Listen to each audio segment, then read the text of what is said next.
Hey guys, and welcome to the Working Money channel. Symbiote posting this. Okay, the market has been manipulated too much right now. BTC and Ethereum are closing the worst first quarter in 7 years. Can you believe that? Gold breaks its all-time high. How can this be true without market intervention? Well, gold is reaching new all-time highs for, several different reasons. He says, though, I spent about 50 hours researching why these are doing this, and he posts a bit of a tweet thread here, which I'm going to get into. So that's interesting. Bitcoin and Ethereum closing the worst quarter one in 7 years. And maybe it's because Bitcoin, Ethereum, not as important for this crypto bull run as maybe some of those real world utility coins that we're going to see make a difference in the financial system moving forward. Again, for more information on what I'm doing this particular bull run, you can follow me at patreon.com/workingmoney channel. It's where I give a more detailed approach of where I'm going to be cashing out my XRP, my Bitcoin, my legacy portfolio, the $15,000 plus portfolio, which I think I'm going to be trading in real time. So follow me if you guys are interested in that. In this morning's video, if you guys didn't catch that, I will link it up here in the top right-hand corner. We did talk about where we are in the cycle, and really, we're pretty much just kind of hovering just above all-time high, the former all-time high from the former cycle. We do need to get up past 109,000 on Bitcoin. The 30% retracement is fairly common, so what are we to expect next? So if the current situation doesn't convince you that cycles are not actually broken, but that the market is simply being manipulated, then I don't think you're capable of thinking rationally or doing your own research. Let's figure this out. BTC and Ethereum are closing their worst quarter one in 7 years. Well, Ethereum and BTC are showing lows not since 2021. He's saying, considering that's happening, tariff wars with over $1.5 trillion worth of imports by the end of April, this is completely normal. So just showing us the Bitcoin quarterly returns down 10.95 and Ethereum down 44.81. The worst quarter one pretty much ever since, 2018 wasn't great. 2018 wasn't great for Bitcoin either, but it's okay, guys. We're still moving up. The 4-year cycle theory is still in play here. Considering Trump's behavior, everything becomes more or less clear. Tariffs are rising, and the Trump administration believes they will generate a total of $600 billion per year. At the same time, this is dumping the entire market. So that's the other problem. We've been seeing, the stock market dump because of Trump's tariffs. However, there could be a turnaround at any moment. Yesterday on the S&P 500, for example, we did see a bit of a turnaround. Hopefully, this is going to be creating that double bottom pattern. A lot of work to do still, so we don't know what's going on there quite yet. The stock market and crypto are actively falling, with leading players like MicroStrategy, WLFI, and BlackRock buying. Could this simply be done to enter the market at lower prices? It almost sounds too obvious and too simple to be true. So think where the other goals are behind the wall. That didn't say that. So think there are other goals behind this as well. That's what he said. Trump also wants to strengthen the US dollar, since gold and the dollar usually have an inverse relationship. While stocks and crypto are falling, volatility is high, and people are moving away from risky assets. Thus, they are investing more in gold, guys, which is why the price is rising. I don't know if you guys have been seeing the gold chart or paying attention to the gold chart as of late. XAU to USD. This is the gold chart on the daily, and we're reaching all-time. Yesterday, we did reach an all-time high of 31.49, I believe. What was the high there? Yeah, 31.49, and today, gold also booming. So the price of gold is very high as well. It's also important to understand that this doesn't work forever, and the economy goes in cycles. With the rise of gold, tariffs, and inflation will eventually start to fall, and if investors believe inflation is under control, they will shift to more risky assets like crypto. So these are how market cycles work, okay? That's why I'm actively waiting for the tariff announcement, unemployment data, and inflation data at the beginning of April. This information will give a clear understanding of what Trump plans to do next. I think the data will be positive, and then we'll see rate cuts, guys, and growth. This is the most likely move for now. No matter how much this market is manipulated, the cycles generally remain the same, and if we believe in them, we should see the market top anywhere between December to November or November to December 2025. There's also another indicator that convinces me of the growth, okay? So he's also looking at this. In the last 2 years, there have only been 2 periods when the average funding stayed below the risk-free rate for about 2 weeks in a row. Both times after that, the alts skyrocketed hard. And guys, we are right in that period, right in around here. So bull rally before the bear market moving into 2026.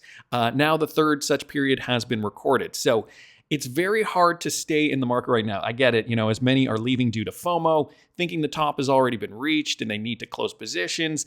But considering everything mentioned above, I continue to believe the opposite. Meanwhile, ETH is showing significant weakness, and I'm still buying at 1,800 with plans to buy even more at 1,500. If you don't believe in Ethereum, remember that in 2017, it went from $30 to $1,400, making a 46x return. And you don't believe that by the end of the cycle, it could reach 5,000, making 2.5x. But of course, it's frustrating that after 8 years, we're now down at 1,800. I mean, it feels like Ethereum is the XRP of this cycle in some ways. But again, a lot of this, I go into this in more detail over there at patreon.com/workingmoneychannel. Try to put out at least one update per week, going into market-specific things, because the Patreon is for traders. The Patreon is for people who want to make money. And I'm not giving financial advice over there. I'm just showing you guys. I'm just opening up my portfolio and letting my Patreon subscribers know I'm being completely transparent of everything I'm doing, not just for crypto, actually. I've actually posted some trades in there that I've done in the traditional stock market as well. So there you guys have it. If you're interested in that, wanted to thank Symbiote for posting that.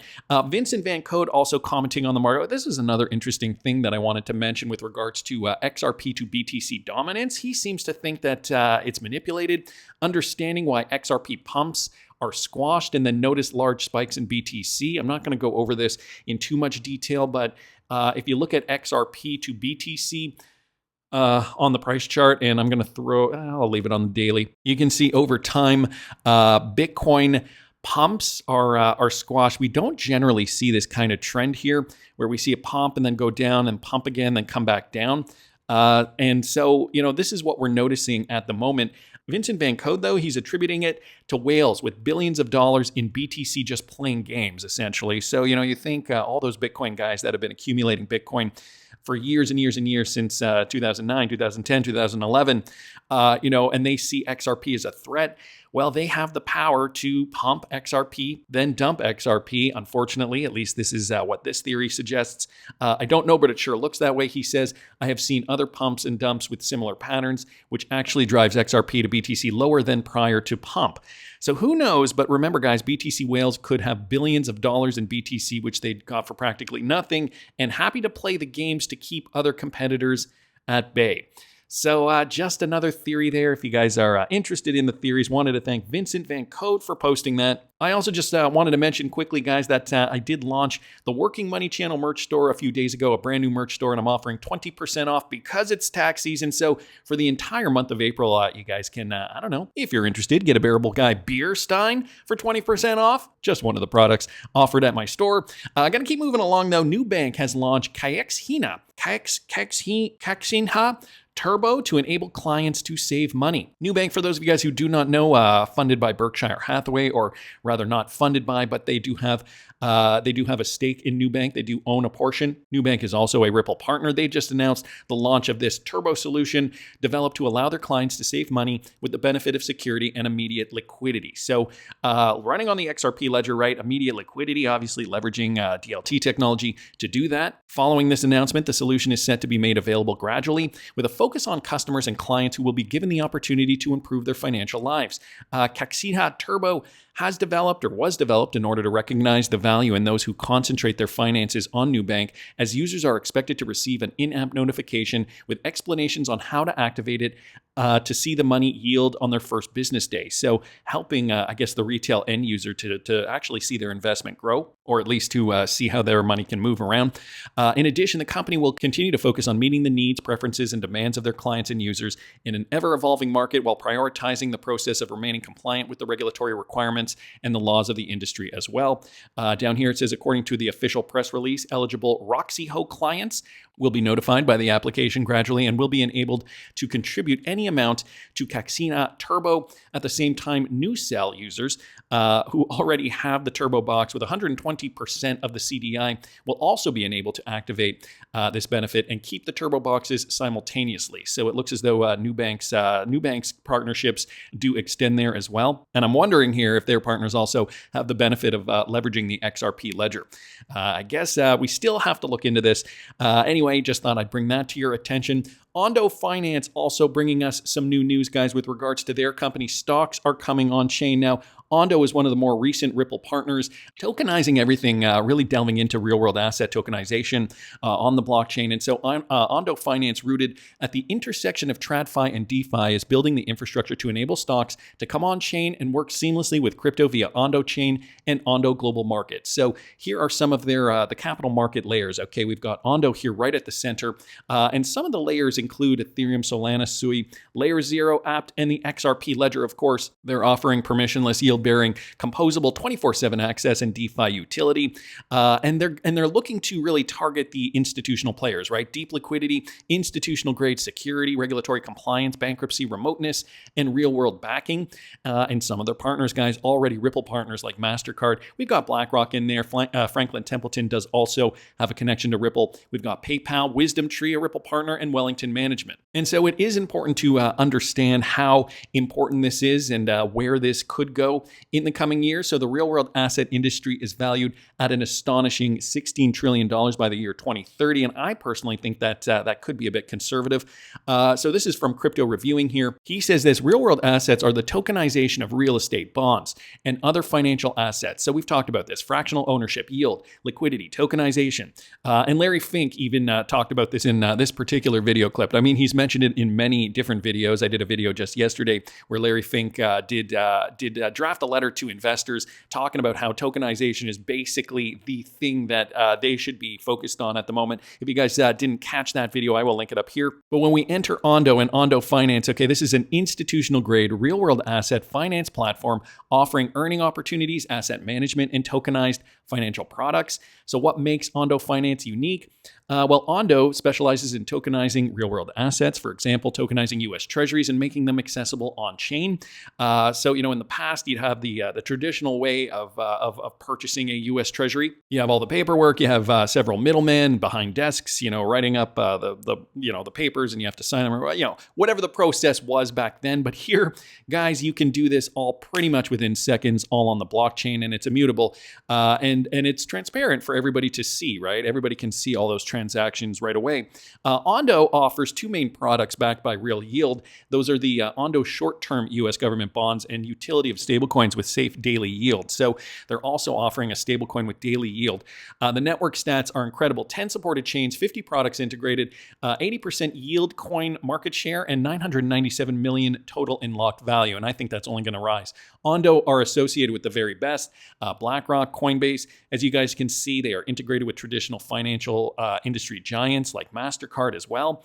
Institutional compliance and security are huge selling points as well. Often these blockchain projects lack regulation, but this is not the case with Ondo. Ondo involves institutional asset managers and broker-dealers as validators for security and trust on-chain. Here, Ondo Chain is the latest development, and they have a new Layer 1 blockchain purpose-built for institutional-grade RWA. So they're really making sure they are compliant moving forward. They are already partnered with some of the biggest players in the industry. The Ondo ecosystem already includes notable industry leaders such as BlackRock, as they mention again, Google Cloud, PayPal, and Morgan Stanley. So even Morgan Stanley is one of their partners. They are even bringing stocks on-chain. Ondo Chain enables stocks to come on-chain and work seamlessly with crypto and Ondo Global Markets. So it's hard to kind of wrap your head around it.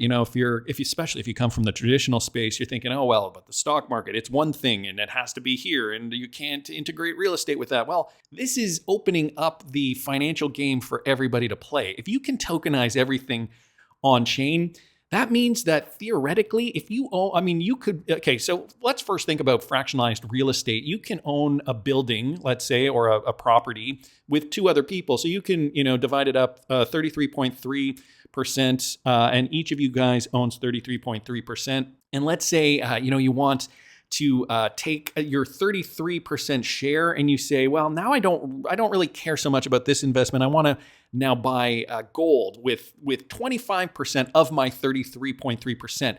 Well, that is very easily done on chain through real world assets. And so you can mix and match. You can start using your your assets and you can sell them and you can own other things. And so if somebody wants to buy 25% of your 33% of this property, and now they're going to be landlords with your other two partners, you can take the money from that or actually scratch that. It might not even be converted to dollars. It can go directly towards the purchase of the gold or the other type of asset that you want to purchase. So, mixing and matching, this is what I think we're going to see moving forward. So the conclusion, the potential of real-world assets and the real-world asset industry and projects like Ondo is immense. We will see the emergence of Ondo over the coming years, bridging the gap between traditional finance and DeFi. So definitely, guys, something to be paying attention to. On top of which, of course, as we see tokenization occur, those assets, the ones that are going to move, the tokenization, the XRPs, the gas, the lubrication for the system, those are going to be in higher demand. And so XRP circulating supply, I'm sure it's a hot button issue with the ones that are actually utilizing these applications. It certainly is important for us XRP holders because we want to know how much is in circulation. We want to know how high the price of XRP could really get. Well, here are the top 10 addresses with the largest XRP supplies. They hold roughly 10.6 billion. Now, these are the ones we know of. That's approximately worth 89.59 billion at current market rates. And they include Uphold, Bithumb, so some cryptocurrency exchanges, no surprise there. Ripple also holds one, Binance, Ripple 2, Upbit, unidentified owner. That is interesting. They own about 713 million XRP. Then we've got Binance, BitBuy, and CoinCheck. Unidentified owner, you say. So that's about 10.6 billion XRP, just over 10% of the supply. Now, the thing that's interesting about this, and Chad brought up another tweet that he posted back in December of 2023, and that was, where did it start here? Now, let me go back. Basically, here it is, 22. The circulating public supply of XRP on crypto exchanges is far less than people realize. A lot of XRP has been lost. Remember the banker, the heir, Matthew Mellon? He died and he held, I think, 500 million XRP and the keys were lost forever. If you guys didn't catch a video I did on that years ago, I will link it up here. But, this is the thing, right? We're looking at 10%, just over 10% in these wallets that we know of. Think of all the XRP that may have gone poof up in smoke, right? So that will also drive more value to the XRP that is currently in existence. Not to mention, every time a transaction is going over the XRP ledger, more XRP is being burnt every day. So I want to thank Chad for that. Smoke here, bringing this to our attention. So 2 out of 3 are done. I haven't really even thought of it this way. The documentation showed this before retail even realized crypto IPOs could happen this soon. So we were waiting on several important IPOs here, okay? And Smoke was talking about these specific companies IPOing, and we're probably going to see those IPOs happen in 2025. So the late-stage growth companies, they have been considered going public. They won't miss this window of opportunity. Established crypto firms such as Circle, Ripple, and Kraken have long been mentioned as potential IPO candidates. Now, we know Coinbase did IPO in April of 2021 at the height of the bull run. Now we actually have Circle formally filing their IPO, and they're seeking a listing on the NYSE. They did this, guys, just yesterday, April the 1st, filing and submitted to the SEC. Circle, the issuer of the USDC, plans to list its Class A common stock on the New York Stock Exchange under the symbol CRCL. So that is interesting to note, and I did not remember this, but Kraken also plots public offering after the SEC agrees to drop their lawsuit. So this was back on March the 8th. As U.S. regulators take a more favorable stance towards cryptocurrency, Bloomberg reports that Kraken's parent company is preparing to launch an initial public offering in 2026. That's interesting timing because, that could be depending on when in 2026, it could be at the height of the market or it could be at the bottom of a bear market. But I'm assuming that would mean that they would be doing it when there's more hype, kind of like what Coinbase did back in 2021. If successful, the San Francisco-based exchange would become only the second publicly traded U.S. cryptocurrency company after Coinbase, and that who went public, of course, in April of 21. A Kraken spokesperson did not comment. However, guys, these companies do have a knack for doing this when the market is bullish, when the FOMO is here. So I'm not surprised to see Circle doing this. And, as Smoke does say here, Ripple is the last man standing. Are we going to see a bullish statement from CEO Brad Garlinghouse regarding a Ripple IPO? Remember what he said only a couple of months ago. One thing I'm really wondering about now that there's more clarity for you is is an IPO, frankly, in your future now? We talk so much about the potential for the XRP token to be wrapped in an ETF. That is a method of listing. Right. So is listing possible now for you for Ripple? Well, it's certainly something that is possible. The United States SEC under Gensler was so hostile to this industry. I mean, ironically, they approved the S1 from Coinbase and then sued them for doing the things they said they were doing. So this SEC, fortunately, is going to be, I think, very constructive and positive for this industry. So I think that's available, and I think the company's at a stage where we could consider that. That being said, it isn't a huge priority. I think most companies are going public. Raising capital is something that is high on their radar. We have been in a very fortunate position to be able to grow the business organically. We're also, frankly, more proactive in looking at acquisitions. This is an industry that finally is going to be able to thrive in the United States, the largest economy in the world. And I think the industry is still underestimating the shift from the headwinds to the tailwinds. That's going to make a bigger difference than people think. And finally, the U.S. market is really unlocked. So it sounds like what you're saying, acquisitions are almost more of a priority now than an IPO for you. So then what would you be looking for to buy, and how big are you willing to go?